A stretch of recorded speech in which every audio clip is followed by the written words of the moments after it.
ایک جنگل میں ٹونی چڑیا اپنے 3 بچوں کے ساتھ رہتی تھی۔ وہ کھیتی باڑی کرتی اور اپنی زندگی کا گزر بسر کرتی۔ اس دفعہ کھیتی بہت اچھی ہوئی تھی۔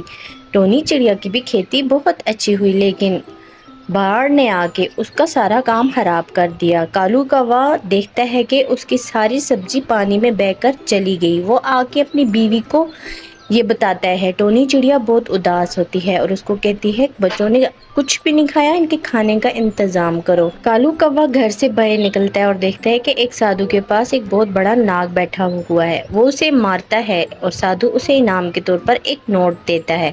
وہ کہتا ہے کہ اسے تم زمین میں بو دو اور پھر دیکھو اس کا کمال۔ اگلے ہی دن ٹونی چڑیا اور کالو کوا دیکھتے ہیں کہ ہر طرف پیسے ہی پیسے ہیں۔ ان پیسوں سے یہ دونوں جا کے بازار میں اپنی ضرورت کی ہر چیز خرید لیتے ہیں اور ٹونی چڑیا بہت خوش ہوتی ہے اور کالو کوے کو کہتی ہے کہ یہ آپ کے اچھے کرموں